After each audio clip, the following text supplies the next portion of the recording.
Theme song जय Bhim international religious conference की నన్ను ఆహ్వానించినటువంటి పండిత్ సయ్యద్ ఖాజా పాషాకి, సయ్యద్ సిద్దిక్ హుస్సేన్ గారికి చాలా చాలా థ్యాంక్స్.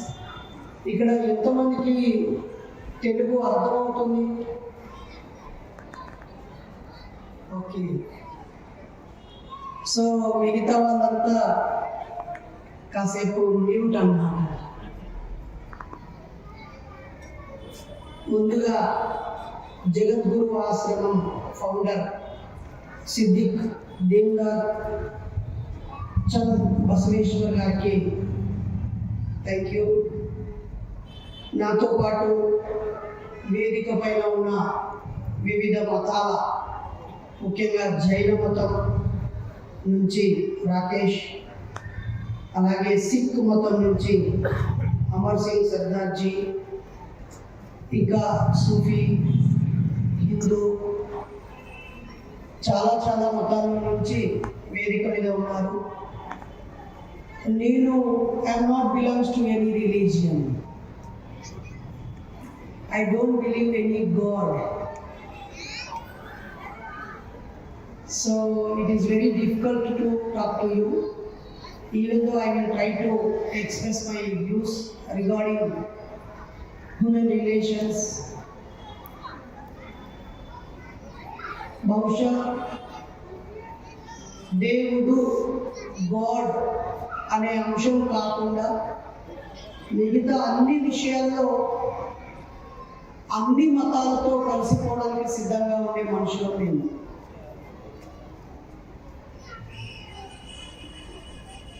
అన్ని మతాలలో డిఫరెన్సెస్ ఉండొచ్చు, శాఖలు శాఖలుగా విడిపోవచ్చు. వాళ్ళు సిక్కులు అయి ఉండొచ్చు, జైనులు అయి ఉండొచ్చు, ముస్లిం అయి ఉండొచ్చు, హిందువులు అయి ఉండొచ్చు, ప్రపంచ స్థాయిలో క్రైస్తవులు అయి ఉండొచ్చు. ఒక్కో దేశంలో ఒక్కో మతం ఎక్కువ మంది ప్రజల్ని కలిగి ఉండొచ్చు. అక్కడ మైనారిటీ రిలీజియన్స్ ఆ మెజారిటీ రిలీజియన్స్ చేతిలో రకరకాలుగా ఇబ్బందులు పడుతూ ఉండవచ్చు. అది క్రైస్తవ దేశాల్లో అయితే ఇతర మతాల వాళ్ళు ఎప్పుడూ ఇబ్బంది గురవుతూ ఉంటారు. ఇస్లామిక్ కంట్రీస్లో అయితే నాన్ ఇస్లామిక్ పీపుల్ కొన్ని ఇబ్బందులు పడుతూ ఉండొచ్చు. ముఖ్యంగా హిందూ కంట్రీలో అయితే మైనారిటీ రిలీజియన్ పీపుల్ ఎప్పుడూ ఇబ్బంది పడుతూ ఉంటారు. కానీ నిజమైన మానవత్వం లేదా డెమోక్రసీ లేదా మొరాలిటీ ప్రకారంగా చూస్తే మెజారిటీ ప్రజలు ఏ రిలీజియన్ ఉన్నా వాళ్ళ దగ్గర ఉన్న మైనారిటీ ప్రజల యొక్క హక్కుల్ని కాపాడే బాధ్యత మెజారిటీ రిలీజియన్ పీపుల్ చేతిలోనే ఉంటుంది. 90 మంది ఒక మతానికి చెందిన వాళ్ళు ఉన్నారని, కేవలం 10 మంది మాత్రమే ఇతర రిలీజియన్ పీపుల్ ఉన్నారని వాళ్ళ హక్కులని కాలరాయకూడదు. వాళ్ళ హక్కులు కూడా ముందే గుర్తించి వాళ్ళను సమానం చేస్తూ ముందుకు సాగడమే ఆయా మెజారిటీ మతాల యొక్క ఔన్నత్యం కావాలి.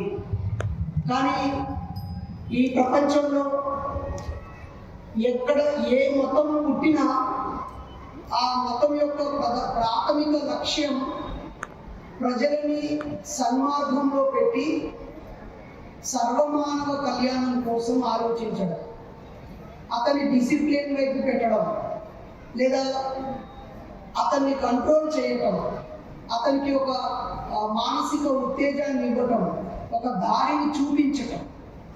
కానీ ఇప్పుడు ప్రపంచంలో ఉన్న అన్ని మతాలు ఆ మతాలు ఏర్పడడానికి కారణమైన ముఖ్యమైన విషయాన్ని మర్చిపోయాయి.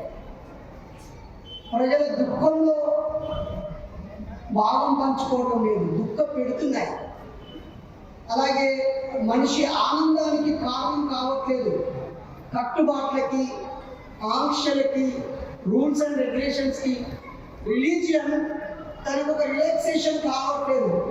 ఒక హరీ క్రియేట్ చేస్తుంది, ఒక బర్డెన్ క్రియేట్ చేస్తుంది, తనని ఎక్స్పెన్సివ్గా మార్చేస్తుంది, తనకి అనేక సమస్యలను తీసుకొచ్చి పెడుతుంది.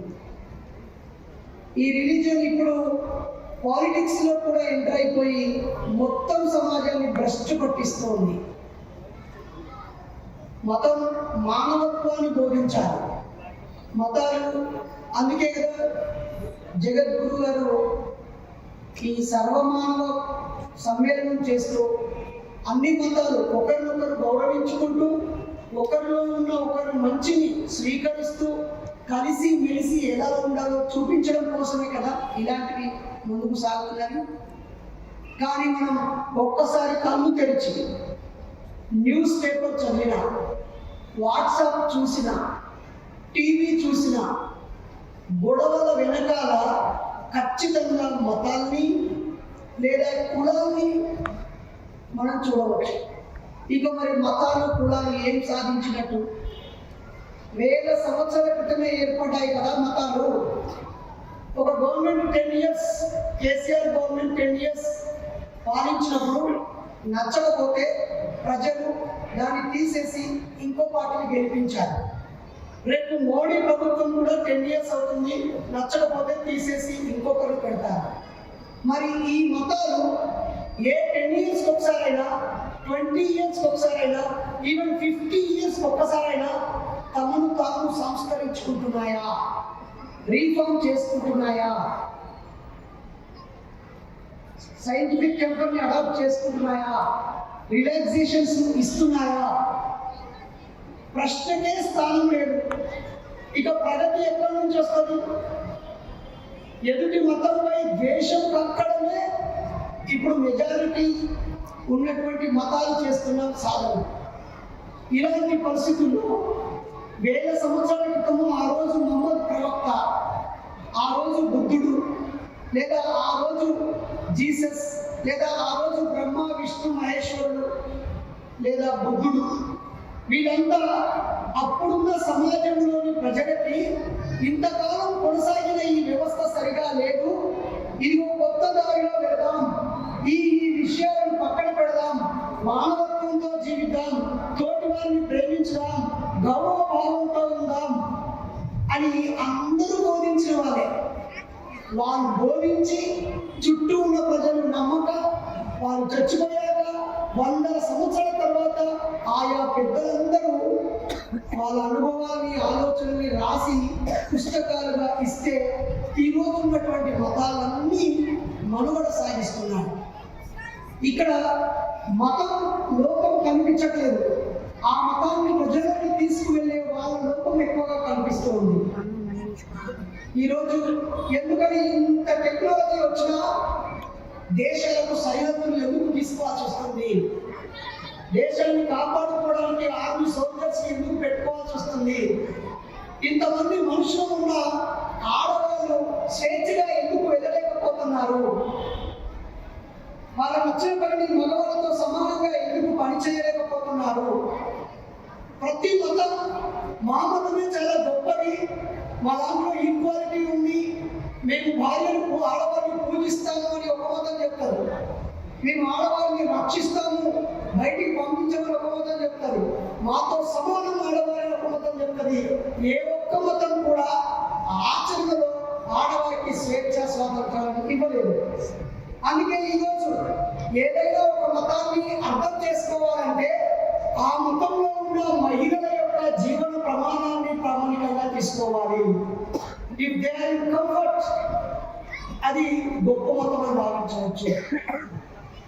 అత్యంత పీడనకు గురయ్యే ప్రజలు ఏ మతం ఉన్నతంగా భావిస్తున్నారో అదే గొప్పగా భావించవచ్చు. కానీ నేనైతే ఇస్లాం నుంచి దేవుడికి రూపం లేదు, విగ్రహారాధన అవసరం లేదనే విషయం నేను బాగా ఆకర్షించాను. నాకు చదువులు నేర్పించినటువంటి వ్యక్తి మొహమ్మద్ రజాక్ సార్ నన్ను భయం నుంచి బయటపడేసినటువంటి గురువు. నాకు ఒక సేవా గుణాన్ని అందించిన వ్యక్తి సిరాజ్ భాయ్, మా ఊళ్ళోనే ఉంటాడు, బైక్ ఆటో డ్రైవింగ్ నేర్పించాడు.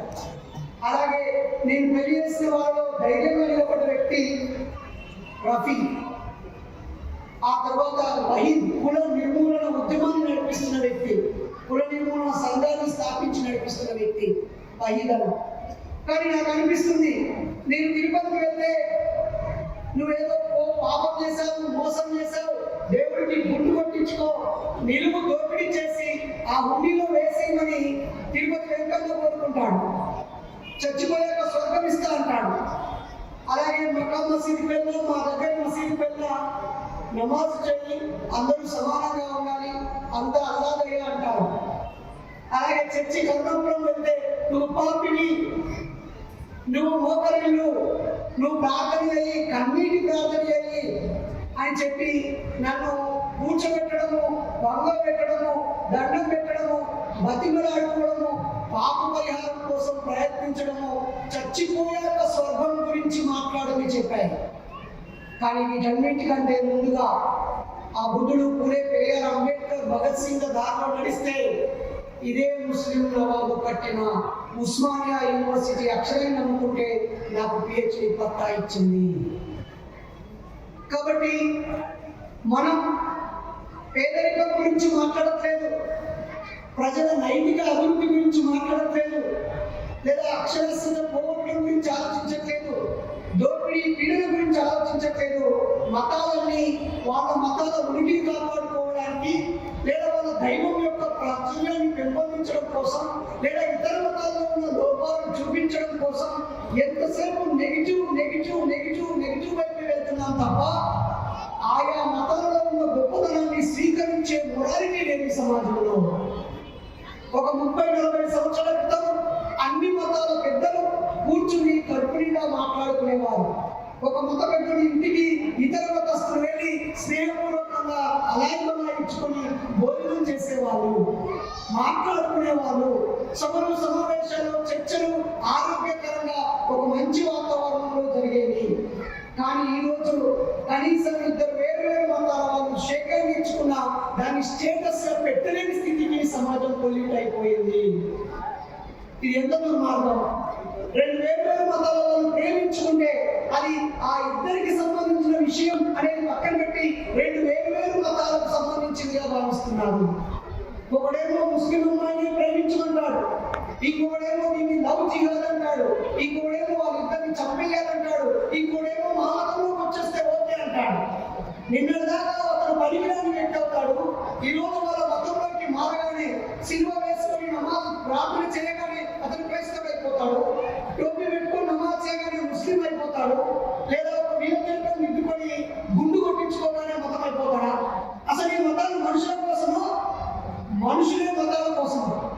దేవుడు అనేది మనిషిని కంట్రోల్ చేసి మంచి మార్గంలో నడిపించడానికి ఆవిర్భవించారా, లేక మనిషి ఆ దేవుడి పేరుతో కొట్టుకొని చావడానిక మనమందరం ఆలోచించాల్సిన అవసరం ఉంది. ఈ రోజు ఇప్పుడున్న సమాజం సైన్స్ అండ్ టెక్నాలజీలో ఎంతో ముందుకు వెళ్ళింది. మనిషిని మనిషి అర్థం చేసుకోవచ్చు, ఎన్నో సౌకర్యాలు వచ్చాయి. ఇంత ఆధునిక సమాజంలో కూడా మనందరము మన మతాలలో ఉన్నటువంటి లోపాలను ఎదుటి వ్యక్తి మాట్లాడితే కొట్టాలి, తిట్టాలి, జైలు పెట్టాలి, తన్నాలి, నరకాలి, ఇదేనా మన మతాలు నేర్పించేది. ఈ రోజు ఇక్కడ ఇంతమంది ముస్లింలు ఉన్నారు కాబట్టి నేను దేవుడిని నమ్మను అని ఇక్కడ మాట్లాడుతున్నాను. ఇదే చోటలో హిందువులు ఉన్న చోట నేను ఇలా మాట్లాడే వాతావరణం ఉందా? ఇదే చోట క్రైస్తవులు ఉన్న చోటకి వెళ్ళి ఎస్ మీ జీసస్ చెప్పినటువంటి నీ పొరుగువారిని ప్రేమించడాన్ని మీరు పాటించడం లేదు అని మీరు ఎందుకని చెప్పట్లేదు అని మాట్లాడే వాతావరణం ఉందా? కాబట్టి dear friends and well wishers, మీ అందరికీ నేను రిక్వెస్ట్ చేస్తున్నాను. I started an organization, Superstitions Eradication Organization.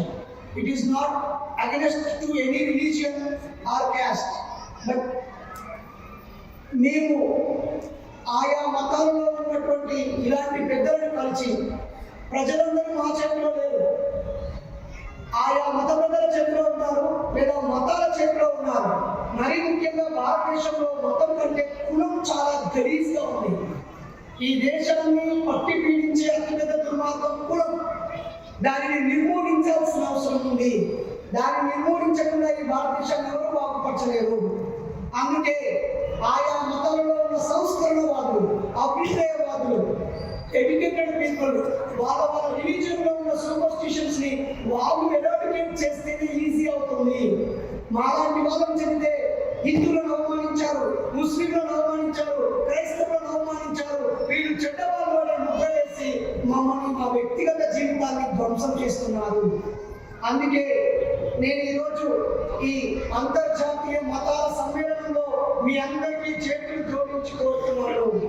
మీ మతాలలో ఇంకా పీకములు వేసుకొని ఆడవాళ్ళ అభివృద్ధికి ఆటంకంగా, లేదా పేదరిక నిర్మూలనకి ఆటంకంగా, మానవత్వ పరిమళానికి ఆటంకంగా, మీ మతానికి ఆటంకంగా ఉన్నటువంటి మూఢ విశ్వాసాలని తొలగించుకోవాలని ఇక్కడున్న అన్ని మతాల పెద్దలని రిక్వెస్ట్ చేస్తూ, మేము ఆయా మత నమ్మకస్తులైన మనుషులకి వ్యతిరేకం కాదు, అభూత కల్పనలకి వ్యతిరేకము.